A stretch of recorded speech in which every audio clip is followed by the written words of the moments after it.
Good morning. अभी हम लोग पढ़ रहे हैं फंक्शनल एनालिसिस के इम्पोर्टेंट एक्सरसाइज रीमान इंटीग्रेशन। इसमें एक क्वेश्चन जो है एग्जाम के पॉइंट ऑफ व्यू से बहुत इंपॉर्टेंट है। यहाँ कह रहे हैं आपको कि प्रूव करिए कि फंक्शन जो है जिनका दो वैल्यू हैं, एक है 0 जब एलिमेंट जो हो ये s का वैल्यू क्या हो, रेशनल हो, और फंक्शन का वैल्यू 1 होते हैं जब s का वैल्यू इरेशनल हो। फंक्शन का दो वैल्यू हैं, एक है रेशनल लेने पे, एक है इरेशनल लेने पे। वो आपका नहीं है रीमान इंटीग्रेबल। ये फंक्शन जो दिया हुआ है ये फंक्शन रीमान इंटीग्रेबल नहीं है।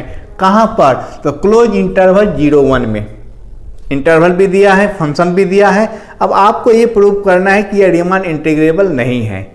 जैसा कि आप जानते हैं रीमान इंटीग्रेबल के लिए आप पढ़े हो कि इंटीग्रेबल यानी लोअर इंटीग्रल और अपर इंटीग्रल का वैल्यू सेम होना चाहिए। यहाँ हमको प्रूव करना है कि वो सेम नहीं है, अलग अलग आ रहा है।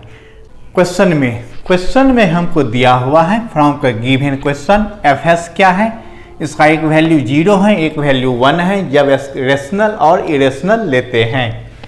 हमने सबसे पहले क्या किया, मान लिया P क्या है, कोई पार्टीशन है। किसका पार्टीशन है? तो इंटरवल 0-1 का, क्लोज इंटरवल 0-1 का।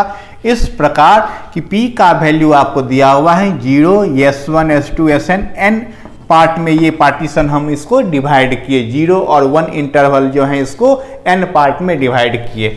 और IR ये क्या है आपका, ये एक क्लोज इंटरवल लिए हैं SR-1 से SR। ये क्या है? तो कोई सब इंटरवल है। किसका सब इंटरवल है? तो पार्टीशन P का। तो डेल्टा R जो है ये लेंथ हो गया। किसका लेंथ हो गया? सब इंटरवल का। ये जो सब इंटरवल लिया उसकी लंबाई हो गया डेल्टा R। तो ये डेल्टा R क्या हो गया आपका, अपर में से लोअर माइनस किए तो ये SR-1 ये हो गया आपका सब इंटरवल जो लिए हैं उसकी लंबाई। अब हमने क्या किया, मान लिया कैपिटल MR जो है वो क्या है, लिस्ट अपर बाउंड है, और small mr greatest lower bound है। किसका? तो वो जो फंक्शन दिया है उस फंक्शन का। तो कैपिटल MR का वैल्यू 1 हो जाएगा और स्मॉल mr का वैल्यू 0 हो जाएगा। क्यों? क्योंकि इंटरवल आपका क्या है, 0-1 है। तो इसमें अपर में सबसे छोटा क्या हो गया, 1 हो गया, और लोअर में सबसे बड़ा क्या हो गया, 0 हो गया। तो ये कैपिटल MR का वैल्यू 1 और स्मॉल mr का वैल्यू आपका 0 हो गया। अब देखिए फिर क्या किए, इससे लोअर पार्टीशन ऑफ फंक्शन का वैल्यू निकाले। तो सिग्मा r का वैल्यू 1 से लेकर n small mr into del r क्या है, लेंथ ऑफ सब इंटरवल, वो वैल्यू रखे, और mr का वैल्यू स्मॉल mr का वैल्यू रखे। तो ये टोटल क्या आ गया, 0 आ गया। इससे लोअर इंटीग्रल का वैल्यू निकाले। 0 माइनस यहाँ लगाए हुए हैं, लोअर इंटीग्रल में माइनस नीचे लगता है लिमिट के। तो 0 नीचे में क्या है, माइनस है। यहाँ से 1 fs ds equal to limit n tends to infinite lower partition of function का value. Lower partition of function का वैल्यू क्या निकला है, 0 देने पे इस लिमिट का वैल्यू 0 आया। मीन्स आप देखें लोअर इंटीग्रल का वैल्यू क्या आया है, 0 आया है। इसको हमने क्या किया, इक्वेशन 1 मान लिए। अब क्या करते हैं, अपर पार्टीशन निकालते हैं फंक्शन का। अपर पार्टीशन ऑफ फंक्शन ये होता है सिग्मा r का वैल्यू 1 से लेकर n। ये आ गया आपका capital MR into del R। Capital MR क्या लिए थे आप, वो लिए थे अपर बाउंड में सबसे छोटा। अपर बाउंड में सबसे छोटा वैल्यू क्या होता है, 1। आप देखें आप, और सब इंटरवल की लंबाई आपका क्या है, डेल R है। 1 से मल्टीप्लाई करने पे यही आ गया आपका। अब यहाँ पे r का वैल्यू हम क्या करेंगे, 1 से लेकर n 1 by 1 रखेंगे। 1 लेने पे S1 आ गया, 1 में से 1 क्या, 0 आया। क्योंकि सिग्मा लगा है तो सिग्मा का मतलब पढ़े हैं एडिशन होता है, तो बीच में एडिशन किए। फिर r का वैल्यू 2 देने पे ये आया, 3 देने पे, 4 देने पे, ऐसे ही डॉट n देने पे इतना आया।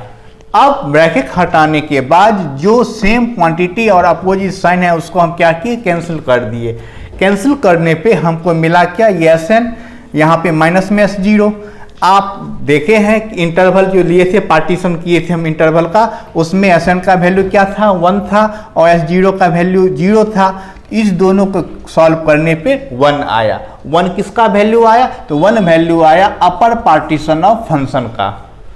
जब हमारा अपर पार्टीशन ऑफ फंक्शन का वैल्यू निकल गया तो उसके बाद हम निकालते हैं इंटीग्रेशन किसका, तो upper integration value. Upper integral value निकालते हैं तो ये आ गया limit n tends to infinite. किस में लगाएंगे limit, upper partition of function में। अपर पार्टीशन ऑफ फंक्शन क्या है, 1 है। क्योंकि ये n वेरिएबल नहीं है तो लिमिट लगाने पे इसका वैल्यू क्या आ गया, 1 आ गया। इसको ले लिए इक्वेशन 2। अब इक्वेशन 1 और इक्वेशन 2 में, इक्वेशन 1 देखिए आप लिखा है क्या, उसका वैल्यू 0 आया है और इक्वेशन 2 में क्या वैल्यू आया है, 1 आया है। तो ये दोनों इक्वेशन 1 और 2 से लोअर इंटीग्रल फंक्शन का वैल्यू और अपर इंटीग्रल फंक्शन का वैल्यू सेम नहीं है, अलग अलग हैं। तो कहेंगे हम जो फंक्शन दिया है वो आपका आर इंटीग्रेबिलिटी नहीं होगा। समझे, बहुत आसान है ये।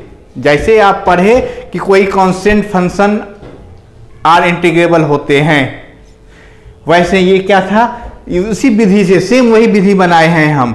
ये क्या है, तो ये कहते हैं ये फंक्शन आर इंटीग्रेबल नहीं है। तो होना और नहीं होना हम समझ लिए। इससे हम आराम से क्वेश्चन बनाने की हमको सुविधा हो जाएगी। आराम से क्वेश्चन हम बना लेंगे हम। फिर नेक्स्ट वीडियो में एक और नया क्वेश्चन लेकर आएंगे। तब तक आप सभी को बेस्ट ऑफ लक, बाय।